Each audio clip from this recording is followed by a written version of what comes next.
ঈদ মানে অনেক খুশি, ঈদ মানে অনেক স্পেশাল আমাদের জন্য। আর এই স্পেশাল দিনে যদি হয় খুব মজাদার তেহারি। সো হাই এভরিওয়ান, আসসালামু আলাইকুম। কেমন আছেন সবাই? আলহামদুলিল্লাহ, আমরাও খুব ভালো আছি। আজকে আমি আপনাদের মাঝে শেয়ার করব গরুর মাংসের তেহারি।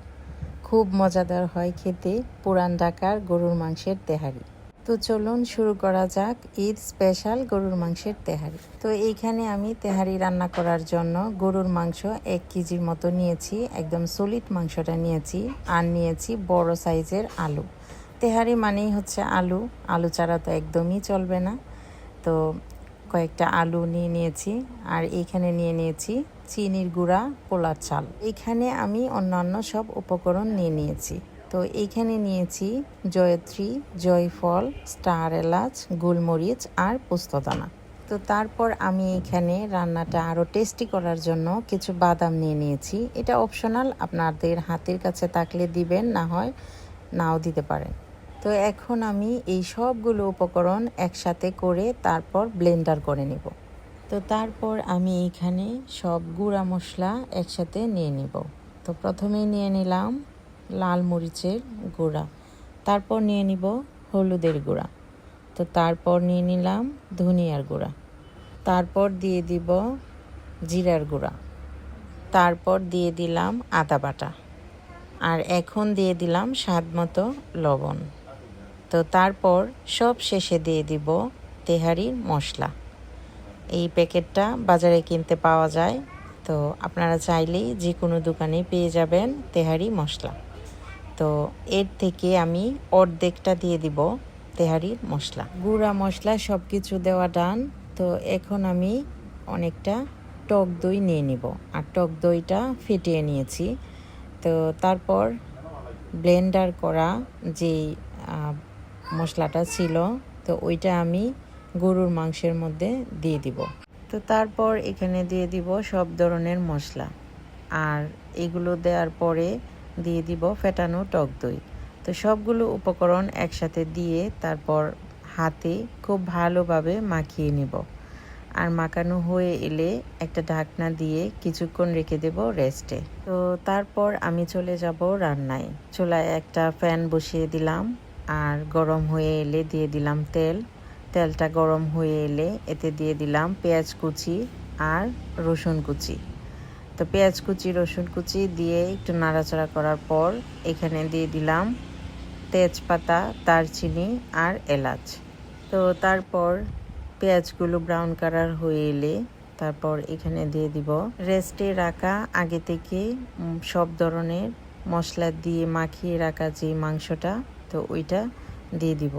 তো তারপর মাংসটা একটু নাড়াচাড়া করে একটা ঢাকনা দিয়ে ঢেকে দেব অনেকক্ষণ কষানোর জন্য। আর এই দিকে আমি আলুগুলোকে একটু লবণ দিয়ে মাখিয়ে তারপর এই সবগুলো আলুকে তেলের মধ্যে একটু ভেজে নেব।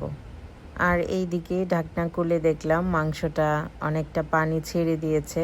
তো এইখানে আরও একটু নাড়াচাড়া করে তারপর আবারও ঢাকনা দিয়ে ঢেকে দেব আরও অনেকক্ষণ কষানোর জন্য। গরুর মাংস যতক্ষণ কষানো যায় ততই টেস্টটা আরও দ্বিগুণ হয়। তো এখানে আমি আবারও ঢাকনা খুলে দেখলাম মাংসটা আবারও কষানো হয়ে গেছে। তো অল্প অল্প করে পানি দিয়ে তারপর কষাতে হয়। গরুর মাংসেতে অবশ্যই গরম পানি আপনারা ইউজ করবেন। গরম পানিটা দিলে মাংসটা খুব তাড়াতাড়ি সিদ্ধ হয়ে যায় আর কষানো খুব সহজেই হয়ে যায়। আর এই দিকে আমার আলু ভাজা হয়ে গেছে। তো এখন আমি কষানো মাংসতে এই আলু ভাজাটা দিয়ে দিব। আলুগুলো দিয়ে তারপর আরও ভালোভাবে আলু সহ মাংসটা কষানোর জন্য ঢাকনা দিয়ে কিছুক্ষণ ঢেকে দেব। তো এই তো খুব সুন্দর আলু সহ মাংসটা আবারও কষানো হয়ে গেছে। তো এখন আমি দিয়ে দিব আলু বোখরা। আর এইটা খুবই টেস্ট হয় আলু বোখরা। আলু বোখরা এমনিতেও খাওয়া যায়, আর তেহারিতে দিলে অন্যরকম একটা ফ্লেভার আসে। তো আমি সবসময় এটা দিয়ে থাকি। তো এই যে দেখতেই পাচ্ছেন খুব সুন্দর মাংসটা কষানো হয়ে গেছে। অলমোস্ট তেহারি রান্না অনেকটাই হয়ে গেছে। তো এই পর্যায়ে আমি দিয়ে দিব চাল, আর চালটা দিয়ে আরও ভালোভাবে নাড়াচাড়া করে একটু কষিয়ে নেব। তো তারপর কষানো হয়ে গেলে তো এখানে আমি এখন দিয়ে দিব পানি।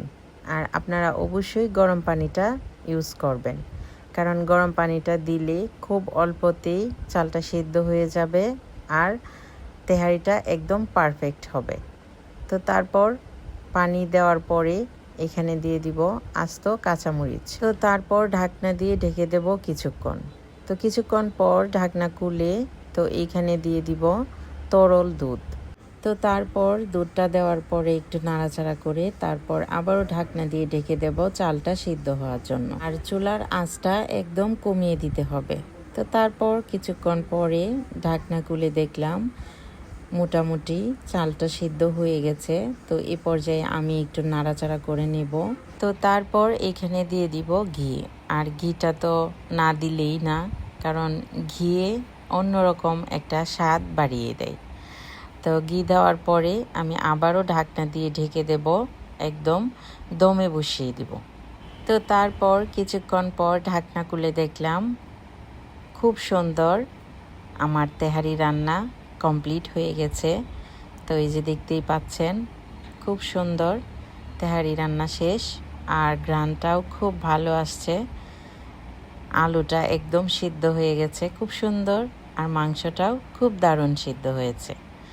তো আমার আজকের এই রেসিপিটা আপনাদের কাছে কেমন লাগলো অবশ্যই কমেন্ট করে জানাবেন।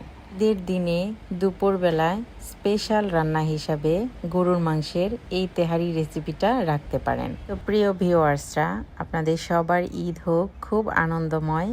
সবাই ভালো থাকবেন, সুস্থ থাকবেন। দেখা হবে নতুন কোনো রেসিপি নিয়ে। আর হ্যাঁ, আমার চ্যানেলটি সাবস্ক্রাইব করে পাশেই থাকবেন। আল্লাহ হাফিজ।